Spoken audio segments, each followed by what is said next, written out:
Out here, something that I was not expecting this week. I'll tell you what.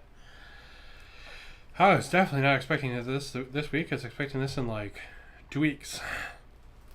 So, wargaming is like a spectacle, right? Like, part of it is like having a board that matches your theme, and having dudes that match your theme, and having rules that match your thing, and everything, right? And it's really fun when it kind of all comes together and all the pieces, and they make this really awesome looking table. So I went through the terrain I have, and I have a whole shit ton of stuff for 40k. I've got some spooky trees. I've got some really old Warcry terrain that I need to refurbish, and then I have my Star Wars Scarif set.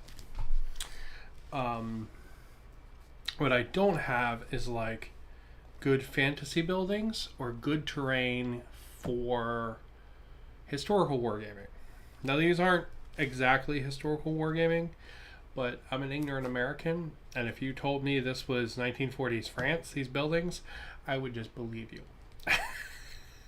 Like, they look fantasy European enough in my brain that I'm like, okay, I can put little Americans and little Germans and little British around these and have them shooting murder each other. Or I can put, Skaven and Frostgrave stuff and all that kind of stuff around these as well. So I really wanted some terrain kind of to fill that kind of like fantasy niche. I was also playing Grim Dawn at the time and really enamored with the sections of it where you're like in kind of wrecked towns. So I thought that would be really fun to have on a table, kind of like Mordheim, right? Like, I never played Mordheim, but the concept of Mordheim is really, really cool. I was looking around and there was tons of options, and I started looking at some of the tabletop scenic stuff because it was pretty cheap and looked pretty damn good. And I've never actually done MDF terrain before, so I wanted to try it out. So I picked a little bit of it up. I picked up probably more than I would have for a product that I've never really done before. But honestly, living in Hawaii, getting free shipping, it's way cheaper to buy like one extra building than it is to pay the shipping. Because these are pretty light, but they're still... shipping to Hawaii is very expensive. So it is better for me to usually buy something and get free shipping than it would be to just flat out pay the shipping, right? It's usually a lot cheaper that way.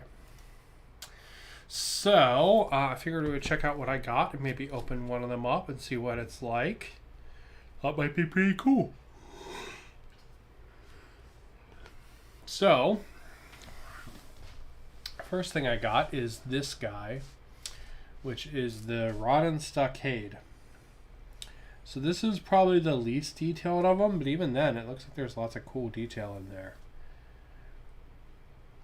And it looks like it's like a building over top of like a jailhouse kind of thing, which I thought was kind of cool. And this arch here is removable. You can put it wherever you want. So it looks pretty cool. There's some like burn lines, I guess. All the stuff is like made with like a laser, I believe, and then the board. So that's pretty cool. I think that's also the simplest one. I think the most complex one I got is this, which is a massive set of 2 towers.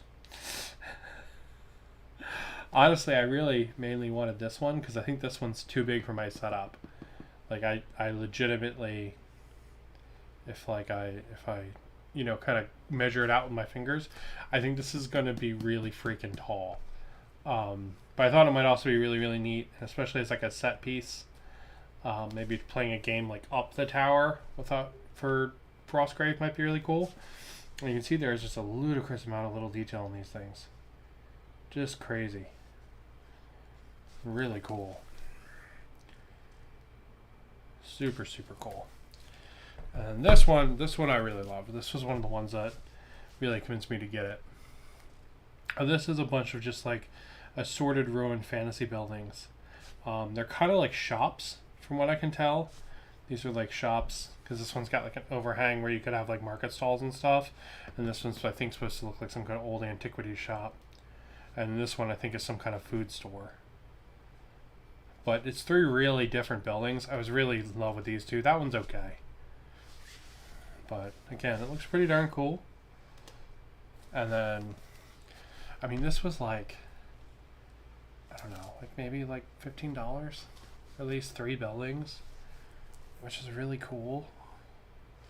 I don't know. I love Warhammer stuff, and I keep buying Warhammer stuff, but the cost of it is just, it's too much, you know? I look at Lionel Johnson, who was $70 for like one dude. Like, that's too much. Like, if it was a big robot or something, maybe, but I don't know. That's rough, you know? So, yeah. Anyway, so the cost of these is very good. And the last thing I got was this whole box here, which is the Farrier's Homestead. So this is a couple different little buildings, I think meant to be like, kind of like a horse stable, because you got like horse stalls there. And you have like different little buildings that people could live in. So this is the one I wanted to open up.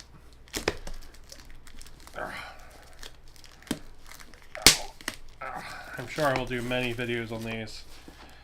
I don't think I'll build any today, but we'll pull some of it out in this and see what it's like.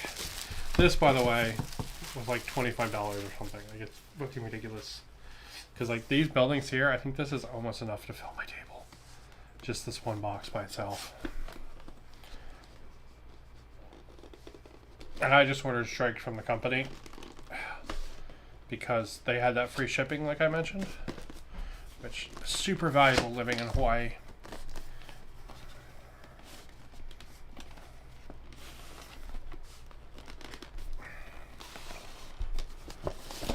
Wow, this box is all kinds of fancy.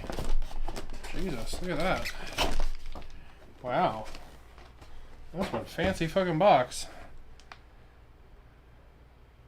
Look at the weird pictures on the side.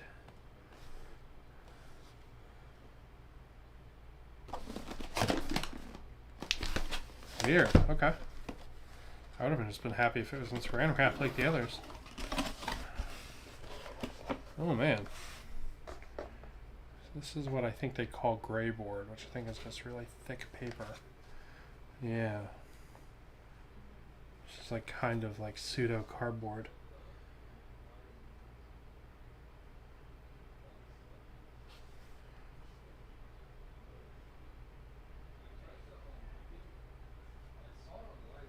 It's pretty cool. Oh my god.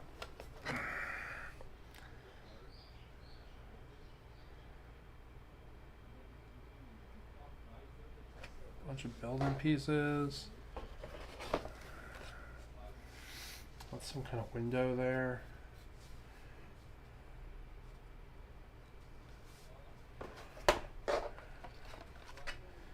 The pieces aren't just falling out, so that's probably good. I don't actually know how to get these out though. You just give them a little push. Or I have to cut out with a razor.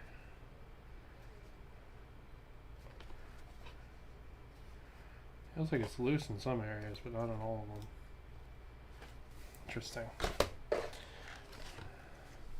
Oh yeah, that one with the door. That's cool. That would look really cool if you made a 3D doorknob and put it on there. That would be super cool. Yeah, I guess the back is where the laser disperses. That's why you get the weird lines on the back.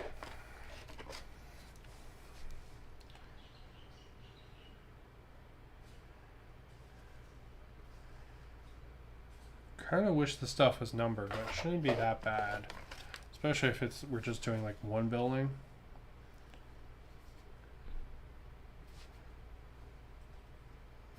Shouldn't be terrible. You can see like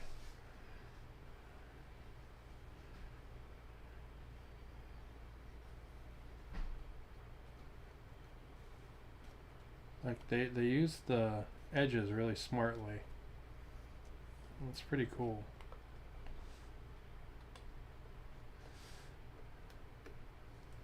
Like, just to use up the space really well.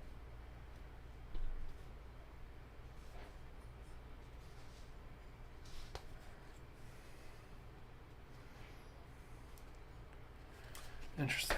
Okay.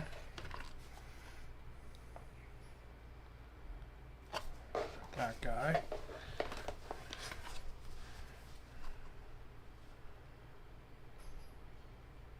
So much cool little detail. God, there's so many pieces in this one. There's a little wheel.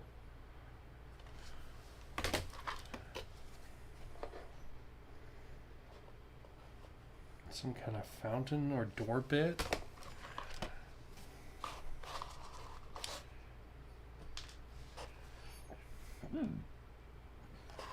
This is some kind of big wrecked wall right there. And lastly, this guy here. So yeah, that's pretty cool. Let's I want to screw around with one a little bit. So let's do the cheap side building. Not cheap side. Let's do the stockade building. So I think that's supposed to be the easiest one. So let's do that one. Just, let's see if we can get some of the parts and stuff out, maybe.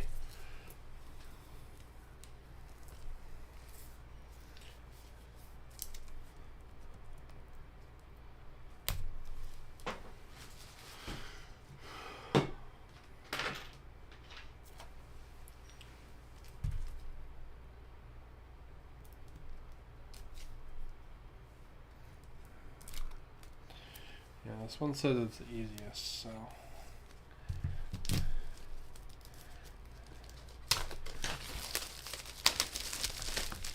I believe we have all the instructions are online, so we have to go look them up. Oop.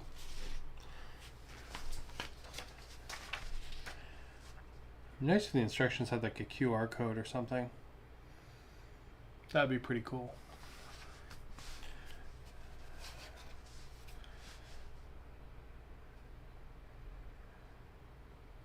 Yeah, so it's still got a lot of detail. Like you can see there's little bolts and stuff. Like, and it would not be hard to turn that into a three-dimensional detail if you really wanted to.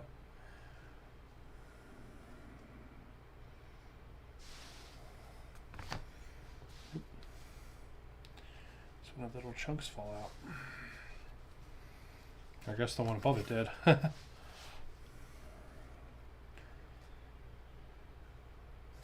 Looks like the floor, the building. So that's going to be a big freaking building. Look at that. That's a big building. I mean, compared to... Here it is compared to a German and compared to a ghoul. Well, if I didn't chuck the German across the...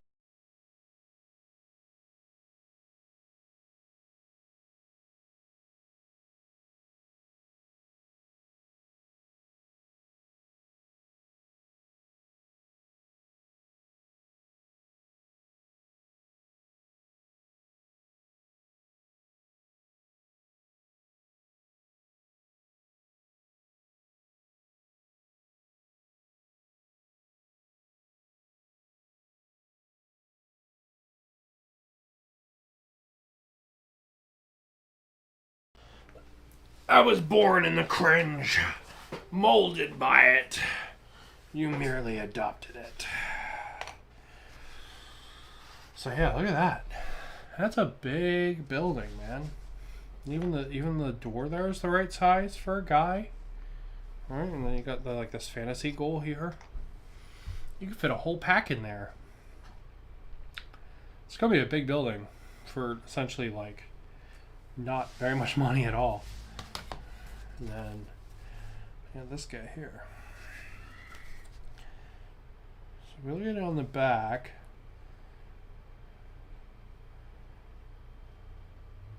This one looks a little more precise than the other one.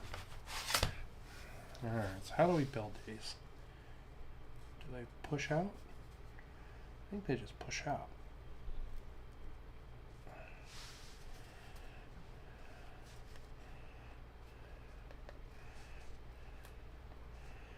I watch a YouTube channel called Old Hammered, and this guy's got like a bunch of YouTube channels, but the lady that's on it with him talks about how much she loves building MDF terrain, and she's one of the things that convinced me to try it out.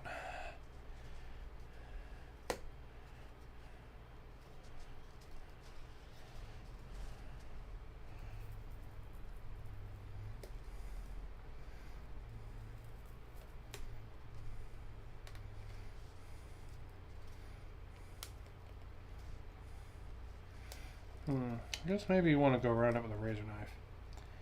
Some of these tabs are pretty dense. Yeah. Yeah, I think you definitely want to go around it with a razor knife. Okay, well, when I break the rest out, I'll tabs would not be bad to cut through, but they're gonna suck to break off like that. So we'll have to clean that up. But yeah, it should be pretty good. I'll just go around. You can actually see where it's connected here on this side. Like there, there. But yeah, I'll just go around and check that out. Cut all those bits out. And I'll put this building together, which will be pretty cool. So for this, I got a thing of wood glue. So I'm hoping that works pretty good. And yeah, and in the end, I should have a pretty darn big building that looks like that. Which is pretty dope. But I'm going to go ahead and call it there. Thank you guys for watching me open this tabletop scenic stuff. And then hopefully I should have some cool terrain for World War II and like fantasy city/town stuff. Like Frostgrave and Mordheim.